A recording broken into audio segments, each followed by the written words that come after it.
Hello বন্ধুরা, আজকে আবার একটা ছোট্ট ব্লগ করলাম পুটুকে নিয়ে। তো আজকে বিকেলবেলা পুটু ঠাকুর প্রণাম করে ঘর থেকে বেরিয়ে পড়লো সেজে গুজে। আজকে আমি আর পুটু চলে গেছিলাম পুটুর নৃত্যগুরু চন্দন স্যারের সহযোগিতায় একটি নাচের প্রোগ্রামে।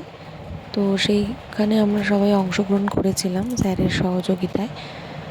তো বিকেলটা খুব সুন্দর কেটেছে। এই যে পুটুর বন্ধুরা সবাই সেজে গুজে এসে হাজির হয়ে গেছিলো। খুব বড় একটা স্টেজের পরিচালনা করা হয়েছে, সেখানে একটি রক্তদান শিবির চলছিল, সেখানেই পুটুরা সবাই প্রোগ্রাম করলো। স্যারও ওদের অনেক সহযোগিতা করেছে, সেই জন্য স্যারকে অনেক অনেক থ্যাংক ইউ। ওরা নাচের জন্য রেডি, এই প্রথম নৃত্য পরিবেশন করার জন্য ওরা স্টেজে উঠছে।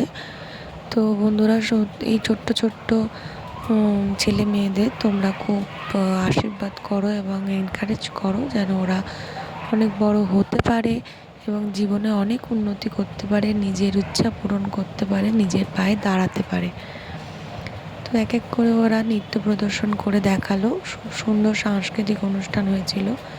তারপরে শেষে স্যার সবার পরিচয় করালেন। খুব সুন্দর সন্ধ্যা হয়েছিল সেদিন, আজকের দিনটা খুব ভালো হয়েছিল এবং ওরা খুব আনন্দ করেছিল।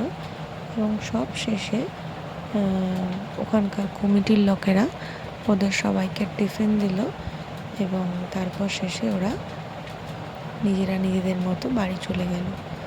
তো তোমরা ওদের সবাইকে খুব খুব আশীর্বাদ করো এবং আমার পুটুকেও তোমরা অনেক আশীর্বাদ করো বন্ধুরা, যেন আমার পুটু জীবনে অনেক বড় হতে পারে এবং আমি যেন সবসময় ওর পাশে থাকতে পারি।